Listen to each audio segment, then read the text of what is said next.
here, and we'll see how it shakes out. So with that, if you guys have any questions, I'd be happy to take them. You guys were able to come in terms with Buddha on some things. In your mind, is that area now closed until after the 2024 season? Yeah, I think the key to that is how we operated with that with Buddha was the great communication we had throughout this process. And, it was constant from the day that I got hired here. And, credit to Buddha and credit to his representation for being open to that communication. And, we're happy that Buddha's here. We're rolling. He was out there from day one, fired up, leading the crew like I know he can. And it's great to have him here. So, yeah, we're excited to have him. We're excited to move forward. Monty, how busy is your phone right now?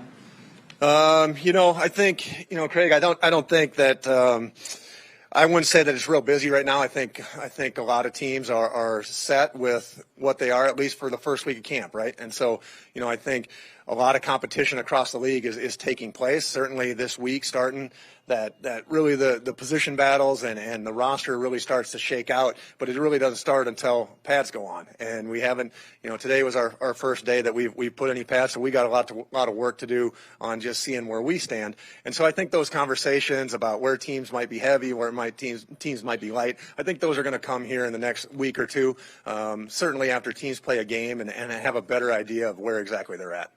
Now that you're the guy, how is training camp different from you got wrong information. I'm not the guy. I'm one of the guys, Cam. I'm one of the guys.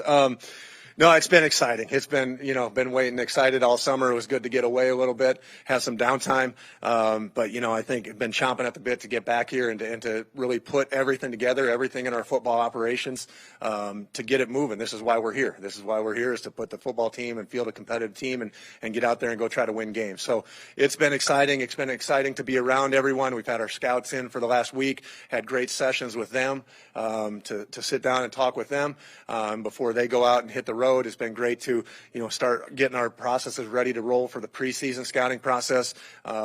Just all aspects of football operations. It's been great to have us all together and to be here doing what we're here to do. Take a lot of notes during practice. You got a little notepad. What do you write down? I'm a bit of a rep guy, Cam, so I'm trying to learn everything that I can, and so I just things that I notice and things that I want to follow up on, or things somebody makes a good play or something that I don't understand. I have a lot to learn myself, so just so I don't lose something in the shuffle, I like to jot a few things down so I don't forget them too quickly.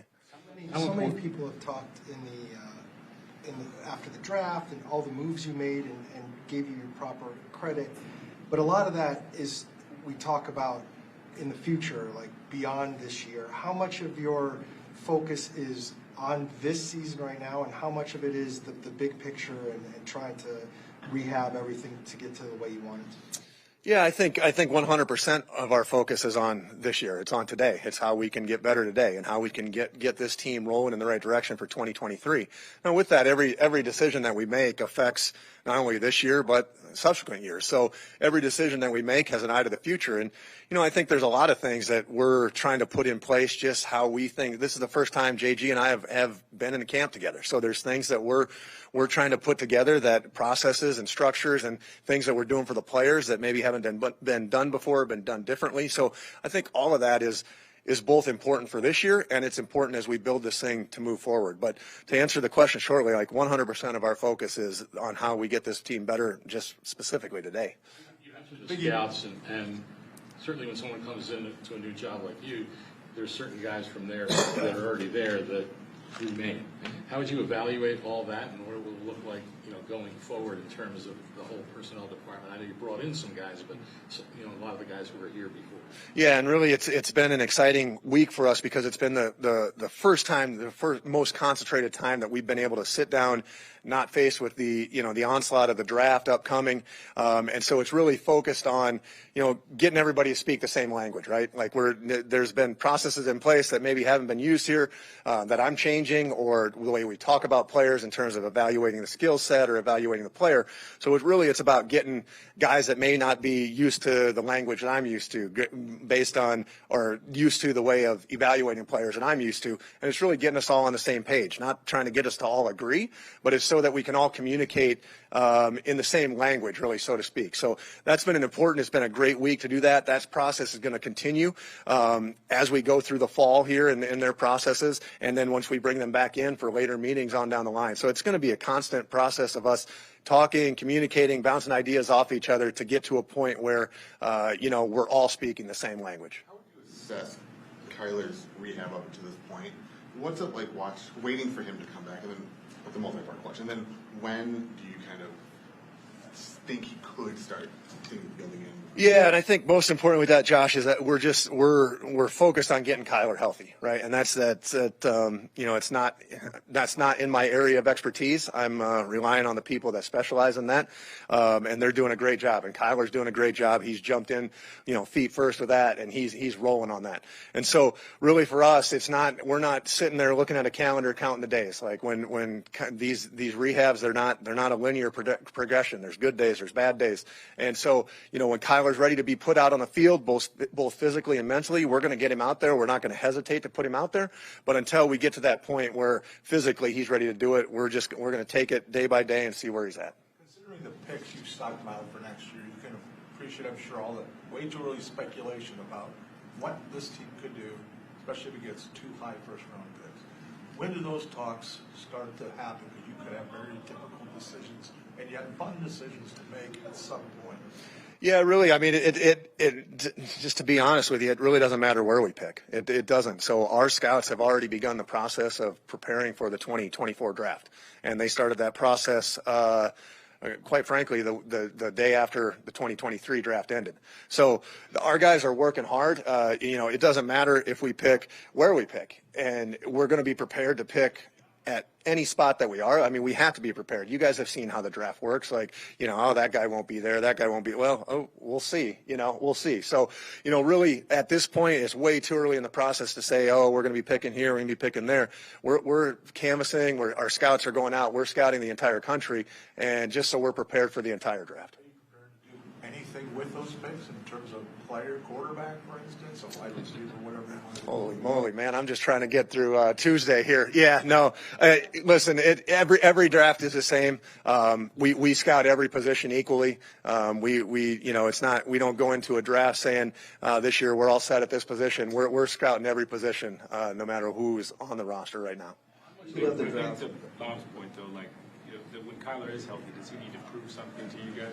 I think everybody in this organization needs to prove something every day. I mean, we're all here competing. We're at the highest level. If all of us don't bring it every single day, we're going to get passed up. So whether that pertains to Kyler or specifically myself or JG or any other player on the team, this is a day-to-day business, and if we don't bring it every day, improve every day, find a way to get better, it's going to be a long year.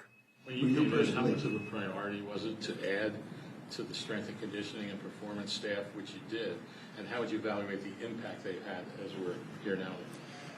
Yeah, I think those guys have done a tremendous job, and I don't know if it was so much of adding. It was just really building out the department as, it turns out it was adding, but I think it was just building out the department that could best serve the players and finding the right mix of individuals, the right guys that could serve the players, both training room, strength and conditioning, rehab, and those guys have really done a great job. And so, it's nice that you've noticed that. I mean, I think our players have really recognized the effort and the commitment that Michael has made to that area. I think that's a growing field in all of professional sports, and it's one that continues to grow, and there's avenues to improve our players. So it's one that we're happy that we made that investment.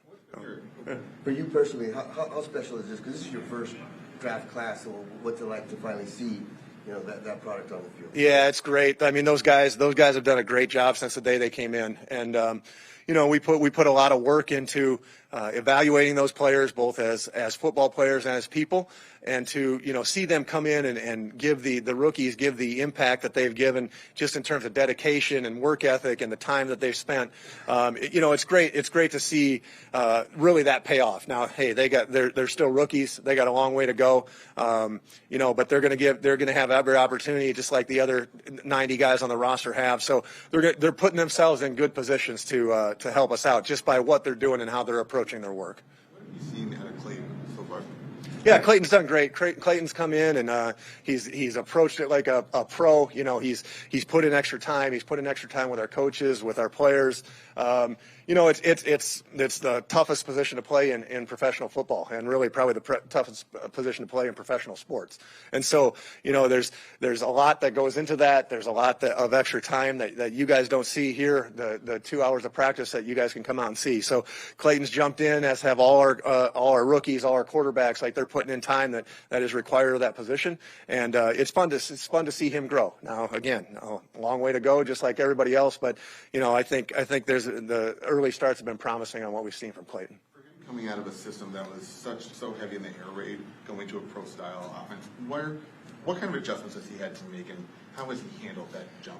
Yeah, and I think that's a huge jump for any rookie. And you know, we talked about that today with our scouts, just the idea of transition that these players make. There's not going to be a bigger transition that our rookies make than going from college football to the NFL. And some of those jumps are bigger. Some guys play at lower level of competition and have an even bigger jump to the NFL. So, you know, I think just seeing those guys and how they've adapted, I think that's an important aspect of this that's sometimes lost, is that you know, they're going up against guys that have been in the league for 2, 3, 4, 5, sometimes 8, 9, 10 years. So, you know, going through that transition, making that as smoothly as possible, that's important for every rookie, and those guys have really jumped in and competed at doing that. Monty, did you get a hot dog in Laverne this summer? I actually did. Yeah, brought the family back home. We made it home for hot dog night. It was a great night, as always. I forgot what it was, 68th annual? I don't know. Yeah, I think upwards of 15,000 hot dogs. They didn't last long. But, yeah, it was a good night. It was a good night. Watching Gannon go through the process of, you know, his first training camp and his role, what has really stood out to you? Yeah, I think just his big picture view of the entire football operations. You know, he's you know, as one of the main things that attracted us to JG, and just his thoughts and his feel on just the totality of the program, whether it pertains to training, strength and conditioning, nutrition, on the practice, the way we set up practice, the tempo that we go. And, you know, Jonathan and I talk multiple times a day. His office is right down the hall from mine, where we're staying here for camp. And, you know, it's been the communication's been great. It's constantly bouncing ideas off of each other, not just about personnel, about just how our processes and our structure are going around the organization. And he's done a phenomenal job. And, you know, we're going to continue to grow, just all of us, but he's done a great job. Take this last one, okay, Bob? I'll give it to him. How do you view the running back position across the league, and sort of what the issues and the things that they're talking about, those guys? Yeah, I mean, that's certainly a hot button issue around the league. I know, you know, I mean, I think as we go through this, there's going to be ebbs and flows, you know, every year of you know, how the league is operating. You know, whether it's grown to be a passing league, and you know, but I've also seen, I've been on teams that have been run heavy, and so I've been on teams with New England and Tennessee, been run heavy. I've been on teams in New England that have been pass heavy. So, you know, I think there's ebbs and flows, and as it pertains to the running back position, you know, I think it's a market. It goes back to my economics days. There's supply and demand, and how high things are valued, and you know, unfortunately, it's a market that the running backs are on a downside here. But, you know, it's hard to say what's going to happen. I can't predict the future of how that goes in the future. You know, right now they're battling through some things. But, you know, the running back's a valuable position on the team, just like multiple other positions. And, you know, it's an interesting one, and different teams are going to make different decisions as they go. So, you know, I don't have a great answer for you, other than, you know, we just got to survey the league and see how things are going. And you know, we'll have to make our decisions as it pertains to us, just the best thing for our team, and can't really worry about what's going on around the rest of the league. So, hey guys, great to see you. Appreciate it. Yep, we'll see you around.